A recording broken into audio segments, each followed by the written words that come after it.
गैर इरादतन हत्या में भी मान्यवर हमने 2 बदलाव किए। एक बदलाव किया है कि कोई गाड़ी चलाता है, टक्कर लग जाती है, इरादा नहीं होता है, व्यक्ति इंजर्ड हो जाता है और फिर वो व्यक्ति पुलिस थाने में फ़ोन करता है, 108 में फ़ोन करता है, अस्पताल में पहुंचाता है, तो इसका इरादा मारने का नहीं है।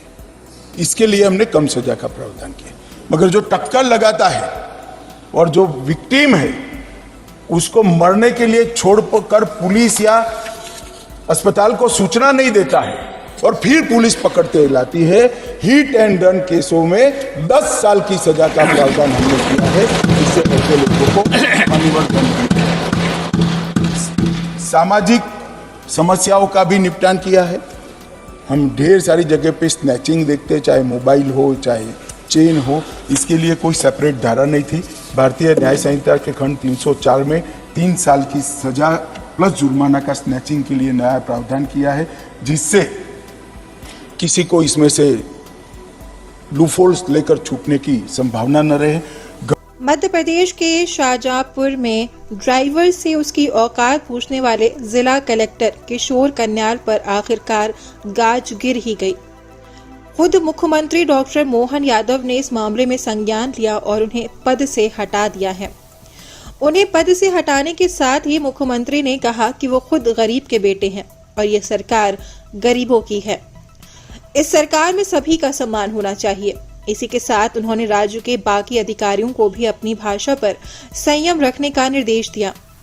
जिला प्रशासन की बैठक में शाहजहांपुर के अंदर जिस प्रकार से भाषा बोली गई है, अधिकारी को यह भाषा बोलना उचित नहीं है और खासकर ये सरकार तो गरीबों की सरकार है। यशस्वी प्रधानमंत्री मोदी जी के नेतृत्व में हम गरीब उत्थान के लिए काम करते हैं और ऐसे में हर एक अधिकारी को, वो कितना ही बड़ा अधिकारी हो, उसको गरीब की काम का भी सम्मान करना चाहिए और भाव का भी सम्मान करना चाहिए। इसलिए मनुष्यता के नाते से ये भाषा है कम से कम हमारी सरकार में बर्दाश्त नहीं। मैं खुद मजदूर का परिवार का भी निकला हुआ बेटा हूँ, इस नाते से मैं उम्मीद करता हूँ कि आगे इस प्रकार से अधिकारियों को अगर वो ये भाषा बोलते हैं तो उनको मैदान में रहने का अधिकार नहीं है। मैं उम्मीद करता हूँ कि अब दोबारा जो अधिकारी आएगा वो इस प्रकार की भाषा का व्यवहार का ध्यान रखेगा और इस प्रकार की भाषा जो बोली जाती है, मेरे मन में बहुत पीड़ा हुई इस बात की।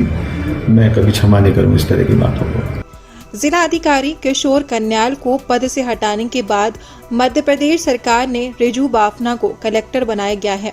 बता दें कि 2 दिनों तक चली ट्रक ड्राइवरों की हड़ताल के दौरान शाहजहांपुर में कलेक्टर किशोर कन्याल ने एक ट्रक चालक को हड़काया था, जिसका एक वीडियो भी सोशल मीडिया पर वायरल हो गया है।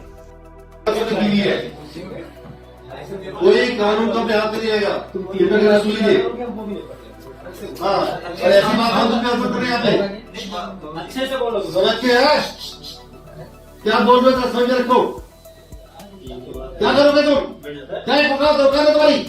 यही तो चीज है सर, हम यही लड़ाई हमारी कोई लड़ाई ऐसी होती है। वीडियो में कलेक्टर किशोर कन्याल ड्राइवर के साथ अभद्रता करते नजर आ रहे हैं। वो सीधे तौर पर ड्राइवर से पूछ रहे थे कि उसकी औकात क्या है, जबकि ट्रक चालक अपनी मांगों के समर्थन में हड़ताल और धरना प्रदर्शन करने पर अड़े हुए थे। अब केंद्र सरकार के आश्वासन के बाद भले ही ट्रांसपोर्टरों की हड़ताल खत्म हो चुकी है, देश भर में ट्रकों के पहिए फिर से सड़कों पर दौड़ने लगे हैं। हालांकि वीडियो वायरल होने और सरकार द्वारा संज्ञान लेने के बाद कलेक्टर किशोर कन्याल ने सफाई भी दी थी। उन्होंने इसके लिए माफी मांगी थी। उन्होंने अपनी सफाई में कहा कि ट्रक ऑपरेटरों के साथ हो रही मीटिंग के बीच वो व्यक्ति बार बार उठकर किसी भी हद तक जाने की बातें कर रहा था, इसलिए उन्होंने उसे शांत करने के लिए थोड़े तीखे अंदाज में बोल दिया था। कलेक्टर ने कहा कि उनका मकसद किसी की भावना को ठेस पहुंचाना नहीं था। बस ड्राइवर्स उनके साथ रहे और हमारा उद्देश्य ये था कि उनको क्लैरिटी रहे कि कोई भी व्यक्ति कानून व्यवस्था को नहीं बिगाड़ेगा। आपको अपना आंदोलन शांतिपूर्ण से कीजिए, कोई समस्या नहीं है, लेकिन आम जन को ध्यान में रखते हुए जो भी हमारे ट्रकर्स या व्हीकल्स जो भी सामान ला रहे हैं, जो पैसे आ जा रहे हैं, उसको कोई रोकेगा नहीं। उसी चीज को लेकर एक व्यक्ति बार बार ये बोलने लगा कि समय 3 तारीख के बाद यदि हमारा इशू रिजॉल्व नहीं होता है तो मैं किसी भी लीडर में जा सकता हूँ और कानून व्यवस्था को बिगाड़ सकता हूँ। तो उस बात को लेकर मुझे गुस्सा आया था और मैं एक चीज फिर से स्पष्ट करना चाहूंगा कि कानून व्यवस्था को लेकर ये हमारी जिम्मेदारी बनाए रखे।